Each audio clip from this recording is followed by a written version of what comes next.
സത്യപ്രകാശമേ, വിശ്വാസികളിൽ നിന്ന് ഇരുളിനെ അകറ്റണമേ. സാത്താൻ്റെ കെണിയിൽ നിന്നും ഞങ്ങളെ സംരക്ഷിക്കണമേ. അങ്ങയുടെ പരിശുദ്ധ നാമത്തെ പ്രതി പീഡനങ്ങൾ അനുഭവിക്കുന്നവർക്ക് ശക്തി നൽകണമേ. ലജ്ജയും തണുപ്പും കൂടാതെ നിനക്ക് സാക്ഷ്യം വഹിക്കുവാൻ ഞങ്ങളുടെ ഹൃദയങ്ങളെ ജ്വലിപ്പിക്കണമേ. ചിതറിപ്പോയവരെ അനുരഞ്ജിപ്പിച്ച് ഒരുമിച്ച് കൂട്ടുകയും സഭാഗണത്തിൽ നിർത്തുകയും ചെയ്യണമേ.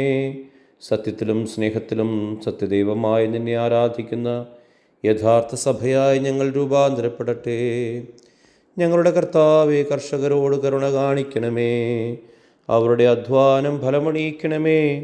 ദരിദ്രർക്ക് ഔദാര്യശീലം നൽകണമേ. കൂലിക്കാരുടെ അവകാശം നിഷേധിക്കരുതേ. നിന്റെ സങ്കേതം ആടുകൾക്കും ഇടയന്മാർക്കും അഭയമാകട്ടെ. അന്ധർക്ക് കാഴ്ച നൽകുന്ന എൻ്റെ കർത്താവേ, ഞങ്ങൾ നിന്റെ വലതുകരത്തിൻ്റെ പ്രകാശം കാണട്ടെ. മുടന്തരെ സുഖപ്പെടുത്തുകയും ബന്ധിക്കപ്പെട്ടവരെയും അടിമകളെയും മോചിപ്പിക്കുകയും ചെയ്യണമേ.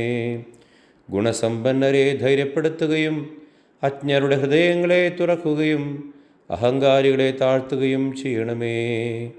മരിച്ചവരെ കാരുണ്യപൂർവ്വം കടാക്ഷിക്കണമേ. സങ്കടപ്പെടുന്നവരെ സന്തോഷിപ്പിക്കണമേ. വലിയവരും ചെറിയവരും നിന്റെ സമൃദ്ധി അനുഭവിക്കട്ടെ. ആമേൻ.